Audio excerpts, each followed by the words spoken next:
Hello everyone, welcome back to online study on. देखिए friends, इससे पहले कि आपको बहुत सारे टॉपिक्स दिए गए बायोलॉजी का जो सीरीज चल रहा है टॉपिक वाइज में, तो उसके आगे बढ़ते हुए आज हम देखने वाले हैं जैव अणु। इसके अंतर्गत लिपिड, प्रोटीन, न्यूक्लिक अम्ल से जुड़े हुए जो क्वेश्चंस पूछे गए हैं प्रीवियस ईयर में, वो सब कुछ हम इस वीडियो में देखेंगे। तो करीब 30 से 40 क्वेश्चन हम यहाँ पे देखने वाले हैं, तो वीडियो के साथ आखिरी तक बने रहिए। और यहाँ पे जितने भी प्रश्न दिए जा रहे हैं उनको अच्छे से याद रखिए और उनका एक्सप्लेनेशन ठीक से पढ़िए। और रही बात पीडीएफ की, तो पीडीएफ में आपको अपने एप्लीकेशन पर फ्री वाले सेक्शंस में डाल चुका हूँ, तो आप जा करके वहाँ पर बाकी टॉपिक्स के पीडीएफ डाउनलोड कर सकते हैं। तो चलिए शुरू करते हैं। तो टॉपिक हमारा ये है जैव अणु, लिपिड, प्रोटीन, न्यूक्लिक अम्ल। तो इनसे जुड़े हुए कई सारे क्वेश्चंस बनते हैं, तो वीडियो के साथ आखिरी तक बने रहिए और जितने भी प्रश्न दिए गए हैं उनको ध्यान से समझिए, याद रखिए। तो पहला प्रश्न आता है कि कौन सा एंजाइम प्रोटीन का विखंडन करता है? कौन सा एंजाइम प्रोटीन का विखंडन करता है? तो यहाँ पे हम सही आंसर टिक करेंगे ऑप्शन डी, पेप्सिन जो है वो प्रोटीन का विखंडन करता है। और यहाँ पे हम थोड़ा सा पढ़ लेते हैं कि पेप्सिन एंजाइम प्रोटीन को विखंडित कर सरल पदार्थों में परिवर्तित कर देता है। यह आमाशय से निकलने वाला जठर रस में पाया जाता है। यानी जो पेप्सिन होता है वो आमाशय से निकलने वाले जो जठर रस होता है उसमें पाया जाता है। नेक्स्ट प्रश्न देखते हैं। अगला प्रश्न है कि किस एंजाइम को पाचन प्रक्रिया में अपना कार्य करने के लिए हाइड्रोक्लोरिक अम्ल, जिसे हम लोग HCl कहते हैं और इसे एक और नाम से म्यूरिएटिक अम्ल के नाम से भी जाना जाता है, की उपस्थिति की आवश्यकता होती है? यानी किस एंजाइम को पाचन प्रक्रिया में अपना कार्य करने के लिए HCl की उपस्थिति की आवश्यकता होती है? और वो आपका फिर से वही होगा, पेप्सिन। तो यहाँ पे डी सही आंसर वापस से बनेगा।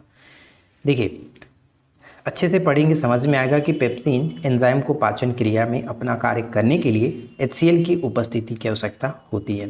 पेप्सिन एंजाइम भोजन में पाए जाने वाले प्रोटीन का पाचन करता है। तो ऊपर में थोड़ा सा हमने देखा कि आमाशय से निकलने वाला जो जठर रस है उसमें ये पाया जाता है और भोजन को पचाने के लिए यानी प्रोटीन को तोड़ने के लिए पेप्सिन ही कार्य करता है। राइट। नेक्स्ट, अगला प्रश्न आता है कि जीवों में प्रोटीन निर्माण के लिए सूचना स्रोत क्या है? जीवों में प्रोटीन निर्माण के लिए सूचना स्रोत क्या है? तो सही आंसर डीएनए को टिक करेंगे, ऑप्शन सी। यहाँ पे हम पढ़ पाएंगे कि जीवों में प्रोटीन निर्माण के लिए सूचना स्रोत डीएनए है, यानी डीऑक्सीराइबो न्यूक्लिक एसिड प्रत्येक जीवित कोशिका के लिए अनिवार्य है, जो इन कोशिकाओं के गुणसूत्रों में पाया जाता है। बताइए कि निम्नलिखित में से क्या वसा के पाइसीकरण में सहायक होता है? वसा के पाइसीकरण में सहायक होता है। डी होगा सही आंसर, पीत लवण। जो पीत लवण है वो वसा के पाइसीकरण में सहायक होता है। नेक्स्ट प्रश्न ये कह रहा है, इनमें से कौन सा एंजाइम स्टार्च को सरल शर्करा में विखंडित करता है? तो स्टार्च को सरल शर्करा में विखंडित करता है कौन? तो एमाइलेज यहाँ पे सही होगा, ऑप्शन सी, एमाइलेज। नेक्स्ट, यहाँ पे बढ़ने से पहले देखिए थोड़ा सा पढ़ लेते हैं। एमाइलेज एंजाइम स्टार्च को सरल शर्करा में विखंडित करता है। यह स्टार्च को ग्लूकोज और माल्टोज शर्करा में विखंडित कर देता है। यानी स्टार्च को जो एमाइलेज होता है वो ग्लूकोज और माल्टोज में परिवर्तित करता है, विखंडित करता है। मानव लार में एंजाइम नामक एंजाइम पाई जाती है और पेप्सिन एंजाइम प्रोटीन का पाचक करता है, यानी प्रोटीन पाचन के एंजाइम है। लाइपेज एंजाइम जो है वो वसा पाचक एंजाइम है और ट्रिप्सिन एंजाइम का स्रावन अग्नाशय द्वारा होता है, यह भी प्रोटीन पाचक एंजाइम है। तो देखिए 2-3 पॉइंट्स यहाँ पे आपको थोड़ा सा याद रखना है कि लाइपेज जो होता है वो वसा के पाचक एंजाइम के रूप में कार्य करता है और पेप्सिन हो या फिर ट्रिप्सिन हो वो प्रोटीन पाचक में सहायक होता है।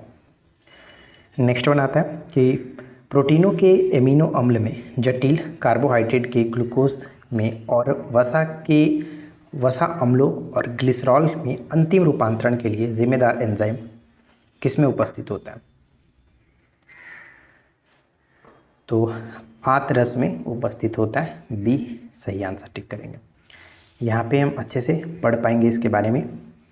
क्या लिखा गया कि प्रोटीन के अमीनो अम्ल में जटिल कार्बोहाइड्रेट के ग्लूकोज में वसा के रूपांतरण के लिए ग्लिसरॉल में अंतिम रूपांतरण के लिए जिम्मेदार एंजाइम आंत-रस में उपस्थित होते हैं। अंततः प्रोटीन टूटकर एमिनो अम्ल में तथा वसीय अम्लों में वसीय अम्लों और ग्लिसरॉल में परिवर्तित हो जाते हैं। अब देखिए नेक्स्ट प्रश्न ये आता है कि ग्लूकोज का रासायनिक सूत्र क्या होता है। ग्लूकोज का रासायनिक सूत्र क्या होता है? तो ग्लूकोज का रासायनिक सूत्र आप आसानी से गेस कर सकते हैं, C6H12O6। राइट आंसर सी हो जाएगा ग्लूकोज का रासायनिक सूत्र। ग्लूकोज सबसे सरल कार्बोहाइड्रेट है। इसका रासायनिक सूत्र C6H12O6। यह जल में घुलनशील होता है। यह सजीवों की कोशिकाओं के लिए ऊर्जा का प्रमुख स्रोत होता है। यानी कार्बोहाइड्रेट बेसिकली आप जानते हैं कि यह ऊर्जा का स्रोत ही होता है कार्बोहाइड्रेट। इसके बाद देखिए नेक्स्ट प्रश्न आता है कि प्रोटीनों के अमीनो अम्ल में जटिल कार्बोहाइड्रेट के ग्लूकोज में, यानी क्वेश्चन देखिए घुमा करके पूछा गया, फिर से वही क्वेश्चन है जो पर में रिपीट हुआ था। तो कौन जिम्मेदार था इसके लिए? तो आंत्रस। ठीक है, आंत्रस यहाँ पे ऑप्शन डी हो जाता है।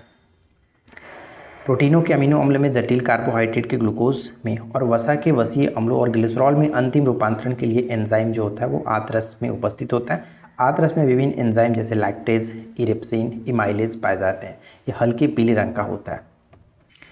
अगला प्रश्न कह रहा है कि केसीन एक प्रोटीन है जो किस में पाया जाता है? केसीन। तो केसीन जो होता है वो दूध में पाया जाता है, दूध में, जिसके कारण केसीन के कारण ही ये दूध जो कि सफ़ेद होता है। और अगर कभी कभी पूछे कि पीलापन दूध में जो होता है वो किस कारण से होता है, तो उसको याद रखना आपको, जो कि कैरोटीन के कारण। ठीक है, कैरोटीन के कारण पीलापन होता है, जबकि केसीन के कारण दूध का रंग सफ़ेद होता है।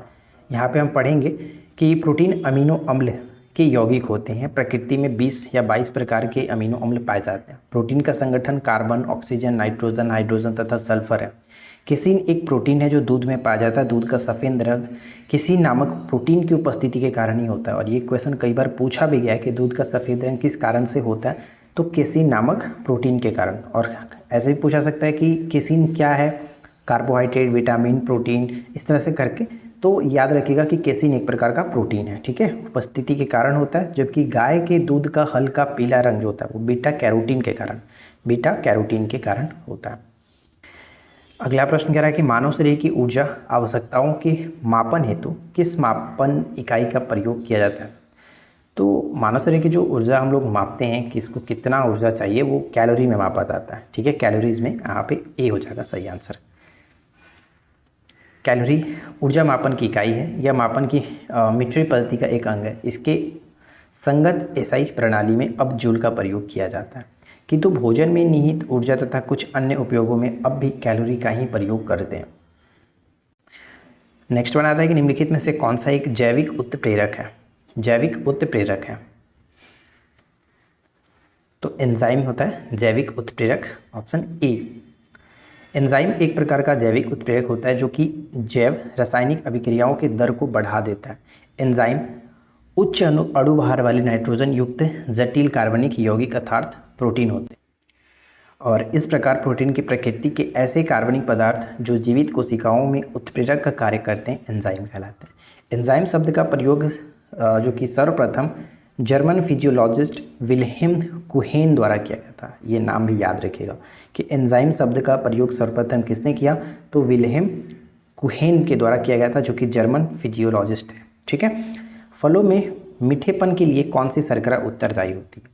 फलों में मीठेपन के लिए कौन सी शर्करा उत्तरदायी होती है? तो फ्रक्टोज यहाँ पे करेक्ट होगा, fructose, option A.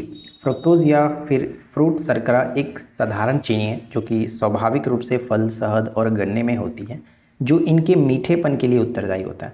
Maltose malt द्रव, अनाजों, चावल आदि में, सुक्रोज जो होता है वो गन्ने, चीनी में, तथा लैक्टोज जो होता है वो दूध में पाया जाता है।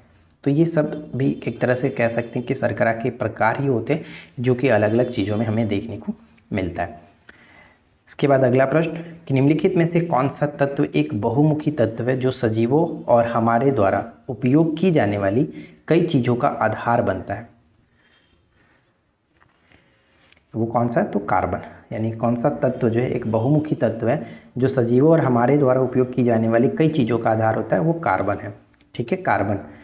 देखिए यहाँ पे थोड़ा सा पढ़ लेते हैं कि जंतुओं और वनस्पतियों के निर्माण की में कार्बनिक यौगिक प्रमुख होते हैं। यह हमारे भोजन, दैनिक उपयोग के पदार्थ, यातायात साधन सामग्री जो है, विस्फोटक पदार्थ आदि में एक प्रमुख तत्व है। सभी जीवों में कार्बन उपस्थित रहता है। कार्बन तत्व सजीवों तथा हमारे द्वारा उपयोग की जाने वाली कई चीज़ों का आधार माना जाता है। पादपों में सबसे प्रचुर मात्रा में उपस्थित तत्व कौन सा है? पादपों में सबसे प्रचुर मात्रा में उपस्थित तत्व कौन सा है? वो कार्बन ही है। ठीक है, कार्बन, बी सही होगा, कार्बन। देखिए यहाँ पे क्या क्या चीज़ें मेंशन किया गया कि पादपों में सबसे प्रचुर मात्रा में कार्बन पाया जाता है तथा पत्तियों में प्रचुर मात्रा में मैग्नीशियम पाया जाता है। ये तो चीज़ हम जानते हैं, क्लोरोफिल में मैग्नीशियम होता है। पादपों की वृद्धि एवं उपापचय के लिए नितांत रूप से कुछ ही तत्व अनिवार्य माने गए हैं, जिन्हें दो श्रेणियों में विभक्त किया जाता है। एक होता है बृहद पोषक तत्व होता है और दूसरा होता है सूक्ष्म पोषक तत्व। तो बृहद पोषक तत्व के अंतर्गत carbon, hydrogen, oxygen, phosphorus, nitrogen, sulphur, potassium, calcium, magnesium आते हैं। जबकि सूक्ष्म पोषक तत्वों के अंतर्गत जैसे लोहा, मैग्नीज, तांबा, molybdenum, zinc, boron, chlorine, nickel, ये सब शामिल होते हैं। तो कई बार क्वेश्चन ये भी पूछा जाता है कि निम्नलिखित में से कौन सा पौधों में सूक्ष्म पोषक तत्व नहीं है? तो ऑप्शंस में इनमें से 3 रहेगा और एक ऑप्शन में ये रहेगा। तो आपको थोड़ा सा याद रखना है कि कौन कौन से तत्व पोषक तत्व मतलब सूक्ष्म पोषक के अंतर्गत आते हैं और कौन कौन से बृहद पोषक तत्वों के अंतर्गत आते हैं। ठीक है, माइक्रो और मैक्रो। मैक्रो का मतलब ज़्यादा इसमें होता है और माइक्रो मतलब आपका सूक्ष्म, कम थोड़ा मात्रा में आवश्यकता पड़ती है। ठीक है, चलिए आगे बढ़ते हैं। नेक्स्ट कह रहा है कि मानव शरीर का मुख्य हिस्सा किससे बना होता है? मानव शरीर का मुख्य हिस्सा जो है वो किससे बना होता है? तो पानी का बना होता है, जानते हैं आप लोग कि ज़्यादातर मात्रा में जो कि पानी ही है हिस्सा। नेक्स्ट है कि निम्न में से क्या माइक्रो पोषक तत्व नहीं है? देखिए जस्ट क्वेश्चन अभी आ ही गया कि निम्न में से क्या माइक्रो यानी कि माइक्रो मतलब बृहद पोषक तत्व नहीं है? तो विटामिन नहीं है, यहाँ पे ए हो जाएगा। और इसके बारे में देखिए यहाँ पे पहले समझते हैं, उसके बाद आपको क्लियरली समझ में आएगा। कह रहा क्या कि विटामिन माइक्रो पोषक तत्व के अंतर्गत नहीं आता है। पोषक पदार्थों को कार्बोहाइड्रेट, प्रोटीन्स और लिपिड्स, न्यूक्लिक अम्ल, जल, खनिज तत्व और विटामिन के रूप में बांटा जा सकता है। ठीक है, अब यहाँ पे है कि इनमें से जल तथा खनिज तत्व अकार्बनिक होते हैं, शेष कार्बनिक होते हैं। ऐसे तत्व जिनकी बहुत अधिक मात्रा में शरीर की आवश्यकता होती है उन्हें माइक्रो पोषक तत्व कहते हैं, जैसे कार्बोहाइड्रेट्स, प्रोटीन, लिपिड्स। तथा ऐसे तत्व जिनकी बहुत कम मात्रा में आवश्यकता होती है उन्हें माइक्रो पोषक तत्व कहते हैं, जैसे लवण और विटामिन। तो आपको समझ में आया कि यहाँ पे क्या कहने का तात्पर्य था, यानी हमारे शरीर में जिसकी ज़्यादा मात्रा में ज़रूरत होती है उसे हम लोग माइक्रो कहते हैं, मैक्रो। और जिसे हमारे शरीर में ज़्यादा ज़रूरत नहीं होती, बहुत कम मात्रा में उसकी आवश्यकता होती है, उसे हम लोग माइक्रो कहते हैं। जैसे हम लोग पौधों में पोषक तत्वों के बारे में हमने देखा माइक्रो और मैक्रो, तो उसी तरह से यहाँ पर हमारे शरीर के लिए भी होता है। तो यहाँ पे क्लियरली मेंशन ये किया गया था कि माइक्रो पोषक तत्वों के अंतर्गत जैसे कि कार्बोहाइड्रेट्स ज़्यादा मात्रा में चाहिए, ऊर्जा, प्रोटीन चाहिए, लिपिड्स चाहिए, ये सब माइक्रो के अंतर्गत आएंगे। और सूक्ष्म जो तत्व चाहिए हमारे शरीर के लिए पोषक तत्व, उनमें जैसे कि लवण हो गया, विटामिन हो गया, तो ये हो जाता है। तो आसानी से आपको ये चीज़ ध्यान में रखना है कि कौन किसके अंतर्गत आता है। ठीक है, नेक्स्ट प्रश्न है कि डीएनए का एक खंड जो एक प्रोटीन की जानकारी प्रदान करता है उसे क्या कहते हैं? तो उसे जीन कहते हैं। ठीक है, जीन सही होगा, ऑप्शन सी जीन। क्या कह रहा है कि न्यूक्लियोप्लाज्म यानी कि केंद्रक जो द्रव है में केंद्रिका व क्रोमैटिन मिलता है। गोलाकार केंद्रिका केंद्रक द्रव में पाई जाती है। अंतरावस्था में केंद्रक में अस्पष्ट न्यूक्लियो प्रोटीन तंतुओं की जालिका मिलती है, जिसे हम लोग क्रोमैटिन कहते हैं। अवस्थाओं व कोशिका विभाजन के समय केंद्रक के स्थान पर गुणसूत्र संरचना दिखाई पड़ती है। तो ये उतना हमारे लिए बस ज़्यादा ज़रूरत नहीं है, बस आपको बस क्वेश्चन जो था उसको समझना था, उसको ध्यान में रखना है। अगला प्रश्न है कि जीव विज्ञान में डीएनए का पूर्ण रूप क्या है? अब देखिए ये क्वेश्चन दोनों एग्जाम्स में पूछे गए, एनटीपीसी में भी पूछा गया था और बाद में ग्रुप डी में भी रिपीट हो गया था। तो डीएनए का फुल फॉर्म तो ऊपर में भी हमने डिस्कस किया था कि डीऑक्सी राइबो न्यूक्लिक एसिड होता है। तो बी यहाँ पे सही आंसर बन जाएगा। देखिए जीव विज्ञान में डीएनए का पूर्ण रूप होता है डीऑक्सी राइबो न्यूक्लिक एसिड। ये प्रोटीन के बने होते हैं। ये पहले तो चीज़ ध्यान रखिएगा, डीएनए क्या होता है, एक प्रकार का प्रोटीन होता है।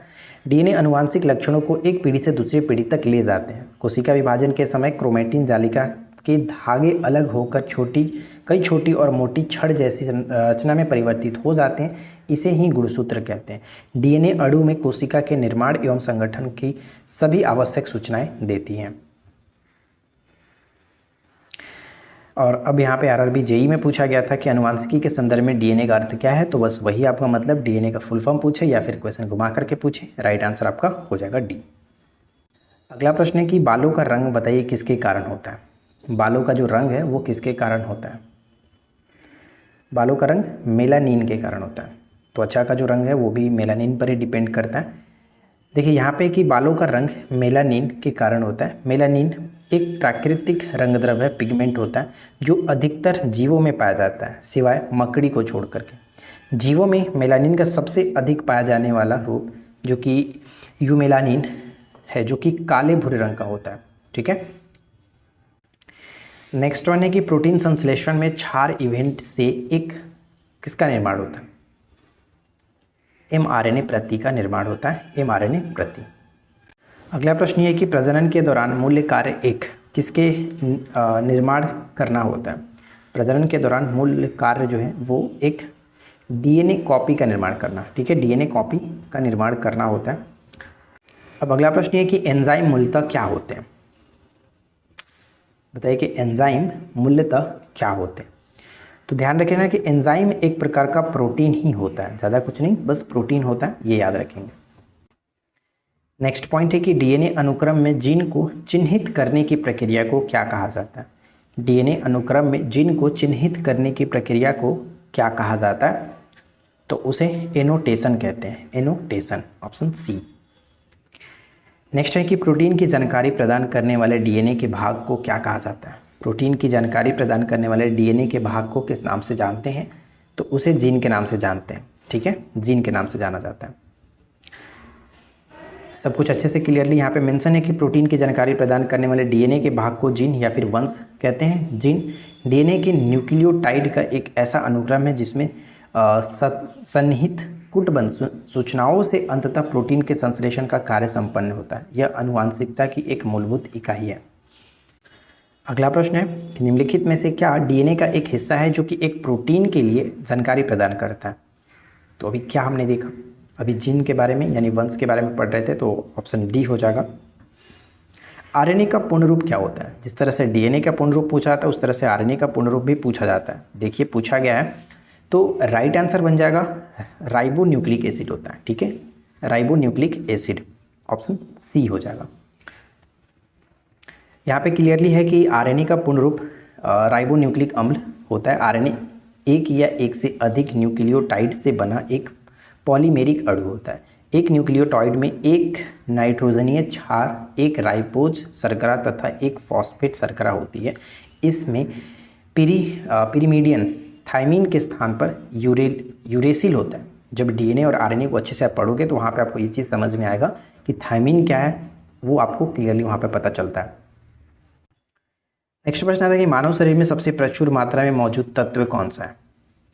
तो मानव शरीर में मौजूद जो कि सबसे प्रचुर मात्रा में तत्व है वो है ऑक्सीजन। ठीक है, ऑप्शन बी हो जाएगा ऑक्सीजन। मानव शरीर में सबसे प्रचुर मात्रा में मौजूद जो तत्व है वो ऑक्सीजन है। मानव शरीर में मुख्यतः 6 तत्व पाए जाते हैं जिनमें ऑक्सीजन सबसे ज़्यादा है, 65% पाई जाती है। अन्य तत्वों में कार्बन 18, हाइड्रोजन 10, नाइट्रोजन 3 और कैल्शियम 2 और फास्फोरस 1। ठीक है, 1% होता है। प्रोटीन खाली स्थान का एक अभिन्न अंग है। तो प्रोटीन किसका एक अभिन्न अंग होता है। तो प्रोटीन जो है यहाँ पे हम कह सकते हैं वो जैसे कि एंटीबॉडी, एंजाइमों, कोशिका झिल्ली सभी कह सकते हैं, इनमें से सभी, ऑप्शन बी हो जाएगा। नेक्स्ट पॉइंट कि निम्नलिखित में से कौन सा दूध का प्रोटीन है। तो दूध का प्रोटीन कौन सा होगा। ग्लाइसिन होता नहीं है, लैक्टोज होता नहीं है, रेनिन होगा नहीं, तो यहाँ पे होगा केसिन। ठीक है, केसिन एक प्रकार का प्रोटीन हमने ऊपर में देखा था जो कि दूध का सफ़ेद रंग देता है। तो डी यहाँ पे सही आंसर बन जाता है। और यहाँ पे देखिए क्या है कि केसिन दूध का प्रोटीन है। केसिन प्रोटीन एक फास्फोप्रोटीन होता है। इसमें सभी आवश्यक एमिनो एसिड होते हैं जो आमतौर पर स्तनधारियों के दूध में पाया जाता है। यह गाय के दूध में लगभग 80% और मानव में 20% पाया जाता है, जो हमारी मांसपेशियों के लिए आवश्यक होता है।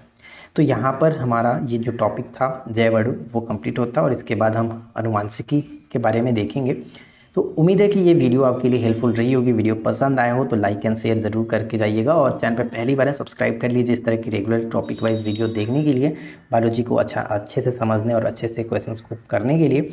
तो मिलते हैं हम लोग नेक्स्ट वीडियो में नए टॉपिक के साथ। Thanks for watching, keep watching, keep learning, have a good day.